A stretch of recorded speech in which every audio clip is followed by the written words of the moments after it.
À 22 ans, Karim posait chaque brique comme s'il bâtissait un rêve. Son rêve, c'était Mariam. Elle lui souriait, un sourire pur, ignorant qu'il allait bientôt changer le cours de leur vie. Il lui avait promis une maison solide, un jour, même si les murs étaient faits de terre et de sueur. Il lui avait dit « Je serai là ». C'était sa promesse, son ancre dans un monde incertain, et Mariam y croyait. Elle voyait dans ses yeux la sincérité d'un homme qui construirait leur avenir à main nue. Et puis, Idriss est arrivé. Idriss, c'était tout ce que Karim n'était pas. Riche, avec une voiture brillante qui reflétait le soleil et les espoirs d'une vie facile. Éduqué, ses paroles étaient aussi lisses que la soie, promettant un monde sans effort. Un monde où les rêves ne se construisent pas, mais s'achètent. Pour Mariam, le choix est devenu un dilemme déchirant. D'un côté, l'amour sincère et la promesse d'un futur bâti ensemble, pierre par pierre. De l'autre, la séduction du luxe, la promesse d'une sécurité immédiate et tangible. Le cœur humain est si fragile face à l'éclat de l'or. Elle a fait son choix. Un choix qui a brisé le monde de Karim. La douleur est un architecte impitoyable. Pour Karim, elle a forgé un homme nouveau. Il n'a pas pleuré. Il a travaillé. Chaque goutte de sueur qui perlait sur son front était une larme qu'il refusait de verser. Chaque brique qu'il posait n'était plus une promesse d'amour, mais une revanche silencieuse. Une revanche contre le destin, contre le monde qui lui avait arraché Mariam. Il ne construisait plus une maison pour elle, il construisait un empire pour lui. Son chantier est devenu son sanctuaire, le bruit des outils couvrant le silence de son cœur brisé. Pendant ce temps, Mariam découvrait la réalité derrière la façade dorée. Le palais d'Idriss était immense, mais ses murs étaient au froid. La grandeur des lieux ne parvenait pas à combler le vide qui grandissait en elle. Le luxe avait un prix, et elle le payait chaque jour. Chaque geste était scruté, chaque sourire était contrôlé, chaque parole était pesée.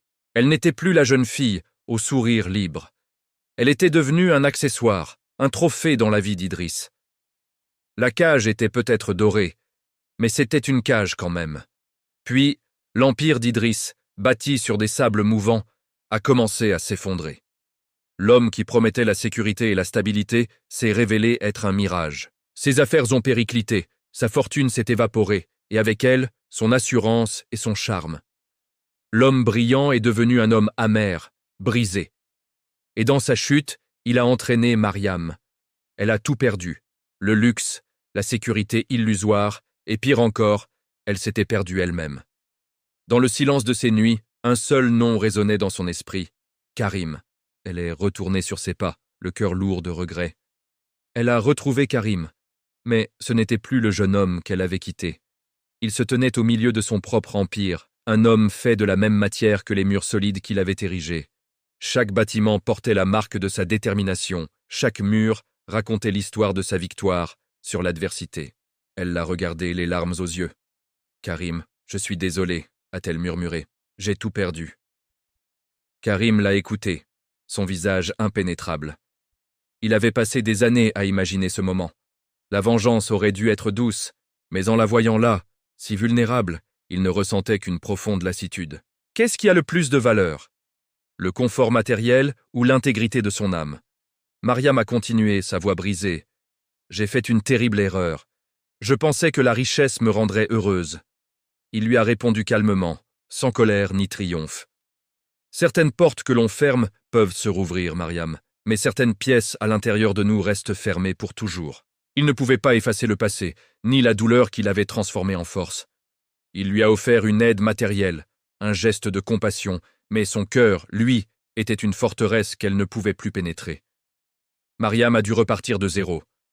Elle a reconstruit sa vie, lentement, humblement, loin des illusions du luxe. Elle a appris à trouver la richesse, non pas dans les possessions, mais dans les petites choses, dans le travail honnête, dans la dignité retrouvée.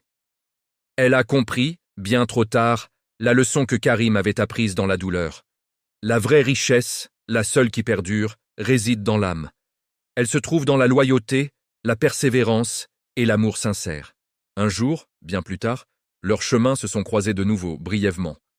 Elle l'a regardé et cette fois, elle a vu au-delà de sa réussite. Elle a vu l'homme qu'il avait toujours été. « Tu sais, Karim, lui a-t-elle dit avec un sourire triste mais sincère. À l'époque, tu étais pauvre, mais de nous deux, c'est ton âme qui a toujours été la plus riche. Cette histoire nous rappelle que les fondations les plus solides ne sont pas faites de béton ou d'argent, mais de caractère et d'intégrité. La vraie valeur d'une personne ne se mesure pas à ce qu'elle possède, mais à ce qu'elle est. Merci d'avoir regardé. Si cette histoire vous a touché, n'hésitez pas à vous abonner pour ne pas manquer les prochaines. À très bientôt.